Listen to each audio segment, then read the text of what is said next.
خبر شامل کرتے ہیں بہاول نگر سے۔ ہمارے نمائندے خضر حسین کریمی کے مطابق پاکستان بھر کی طرح بہاول نگر کے مختلف مقامات پر یوم یکجہتی کشمیر کے حوالے سے ریلیاں اور سیمینار کا انعقاد کیا گیا۔ بالکل اسی طرح بہاول نگر قائد اعظم پریس کلب بہاول نگر میں 5 فروری یوم یکجہتی کشمیر کے حوالے سے ایک اہم سیمینار کا انعقاد کیا گیا، جس میں مختلف سیاسی، سماجی اور ہر شعبہ زندگی سے تعلق رکھنے والے معززین سمیت صحافی برادری نے شرکت کی۔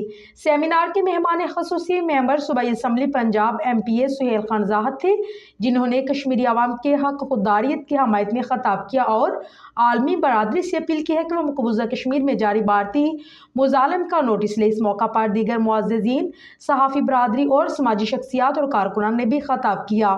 مقررین نے کشمیری عوام سے اظہار یکجہتی کرتے ہوئے اس عزم کا اعادہ کیا ہے کہ پاکستان کشمیری بھائیوں کے ساتھ کھڑا ہے اور کھڑا رہے گا اور ہر فورم پر ان کے حقوق کی آواز بھی بلند کرتا رہے گا۔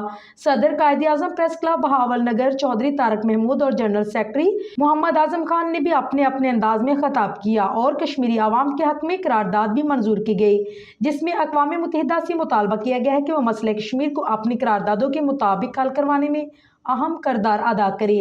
شرکاء نے اس موقع پر کشمیری شہداء کو خراج تحسین پیش کیا اور اس عہد کا اعادہ کیا کہ کشمیریوں کی جدوجہد آزادی میں ان کا بھرپور ساتھ دیا جائے گا۔ آخر میں کشمیر کی آزادی کے لیے خصوصی دعا بھی کی گئی۔